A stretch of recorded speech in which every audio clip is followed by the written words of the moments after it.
Ladies and gentlemen, please welcome host of the Israeli Innovation Showcase, Brian Abrahams. Thank you. Welcome to the APAC Policy Conference at the Verizon Center. My first policy conference as a student had 1,500 people in total attendance. There are 1,500 people in section 112 right now.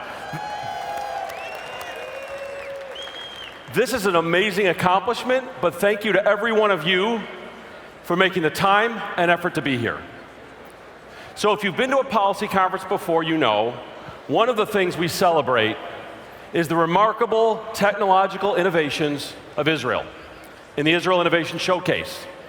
We're going to do it a little bit differently this year. Instead of one showcase, at each of the 3 sessions at the Verizon Center, we're going to focus on just one company, and we're going to put it right at the very start of the session. So be on time, including tomorrow morning. The other thing we're going to do differently this year, we're going to focus just on medical advances. A recent biomedical conference said that 1 in 4 biomedical advances in the world today is from Israel or has Israeli roots.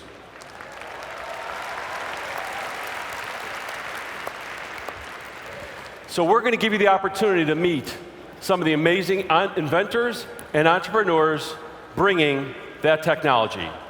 Our first inventors are already saving lives across the globe using something you have in your pocket or purse right now. Please welcome to the stage the founders of MobileODT, Ariel Beery and David Levitz.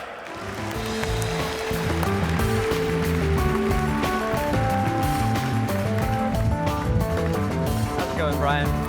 Welcome to the policy. Good to see you. Hey. We put together a little group for you guys. Hey, it's pretty All right. So, Ariel, we'll start with you. Your cell phone looks a little unusual there. Is that for taking super selfies? Yeah, it kind of is. This actually is the Enhanced Visual Assessment System. It's a technology that's being used by health providers around the world to save women's lives in Africa, Latin America, and soon the heartland of America. All right. I'll applaud that, but why just women and how just women? Well, because when Levitz and I decided to start a company, our focus was to create a company that not only made a profit, but also had a purpose. And so we decided to save as many lives as quickly as possible. To do that, we focused on cervical cancer. Cervical cancer is a woman's disease, and it's the disease that causes the most death for women in low-resource settings, for no reason. Because if you catch in the first 5 years, you can treat it on the spot for less than $28 using the same equipment that Coca-Cola uses to carbonate its beverages. Unbelievable. What are the global numbers for cervical cancer? Well, you have 500,000 women every year diagnosed with cervical cancer when no one should be. And so it's an opportunity to save lives as quickly as possible, building a billion-dollar business, saving millions of lives every year. Okay, David, you're the inventor. You allowed a smartphone to sniff out cancer?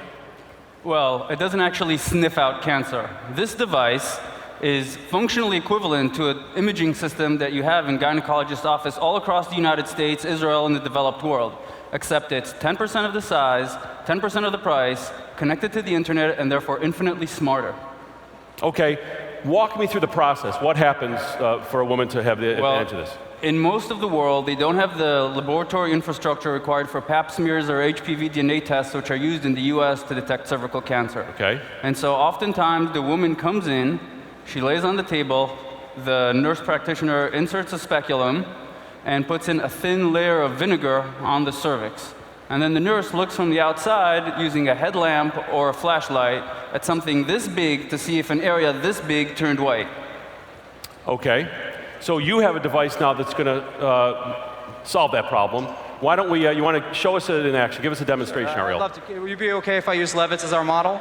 No problem. I think we'll work it out. All right. How are you going to do that? Well, we're going to use his hand and not his cervix, because believe it or not. It would be a medical miracle if Yeah, it would be. So here, we'll show you how it works. A woman comes to a clinic. So a woman will come into area. a clinic, and she'll lie on the table, and the nurse practitioner or nurse or midwife will conduct a basic pelvic examination. And the way it works is very simple. Usually what she would do is she would have a light behind her, and she would be looking with her eye.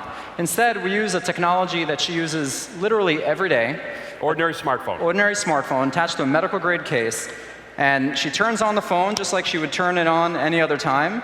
She opens up an app, just like she would. Is there an app for curing cancer? In Israel, there is. There is, okay. yeah. And in each one of the instances is encrypted, so that it's used just like any other HIPAA-compliant service, creating a medical record. So you can add a new patient, add in patient information, age, numbers, HIV status, and very importantly, phone number, so we can have follow-on care and connectivity with that patient. And this is in parts of the world where there may be no medical record keeping at all. Or any records at all. And that's what we do. So we're enabling not only better imaging, we also enable the strengthening of the health system as a whole. And so then what we would do is we would focus on Levitz's hand. So this is exactly what the process looks like with the light. That's right. Well, I should turn on the light. So we're going to turn on the light. What I can do is I can focus on Levitz's hand.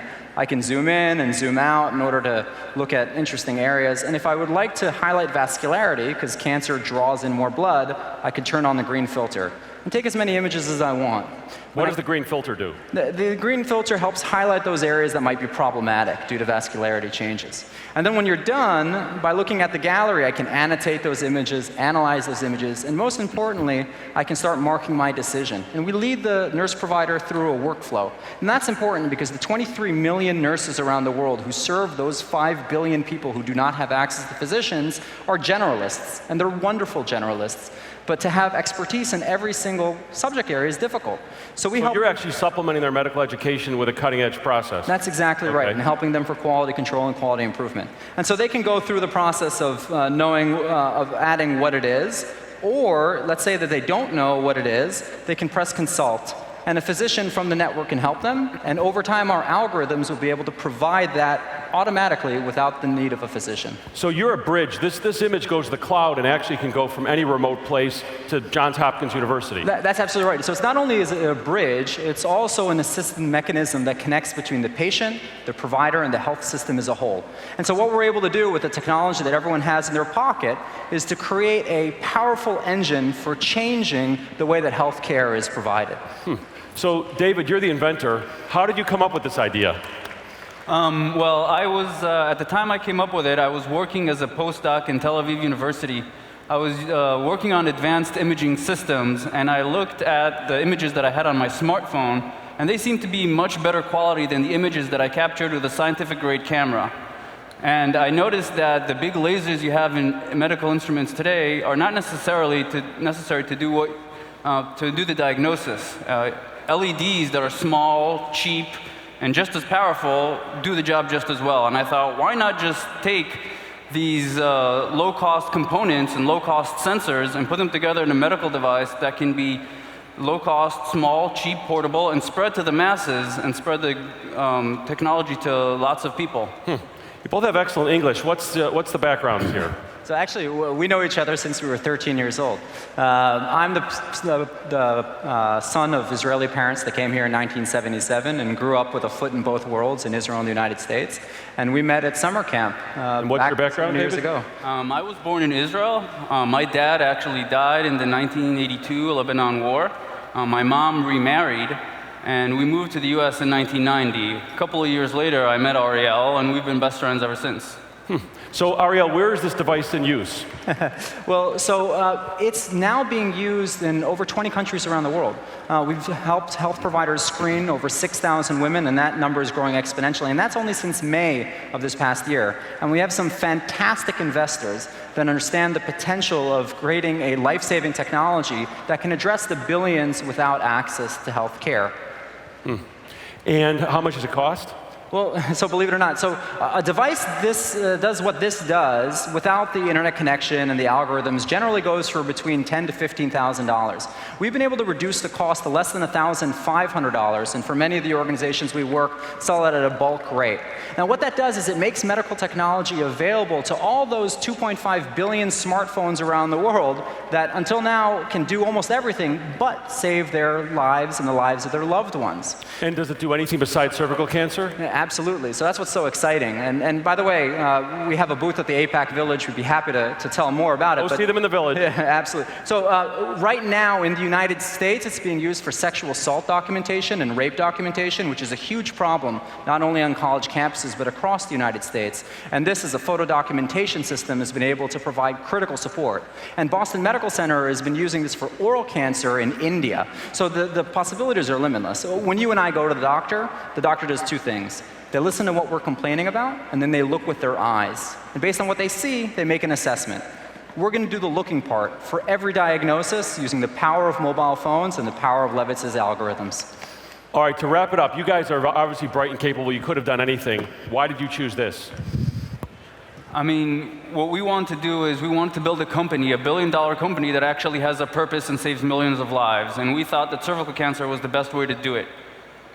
And Ariel, why did you choose this? Well, that's absolutely right. That is, what we believe is that we have an unbelievable opportunity where people around the world have access to technology they've never had access to before. And so this is a wonderful opportunity for a market, that is to generate a company that generates profit, as well as to save lives in the farthest reaches of the planet. And there's nothing that we would rather do as Israelis and Jews than to spread the powerful technologies out of Israel to every corner of the planet, to have people recognize that Israel is not only a technology powerhouse, but it's a technology powerhouse that can influence the most important parts of their lives. Ladies and gentlemen, Ariel Beery and David Levitz of MobileODT. Thanks, guys.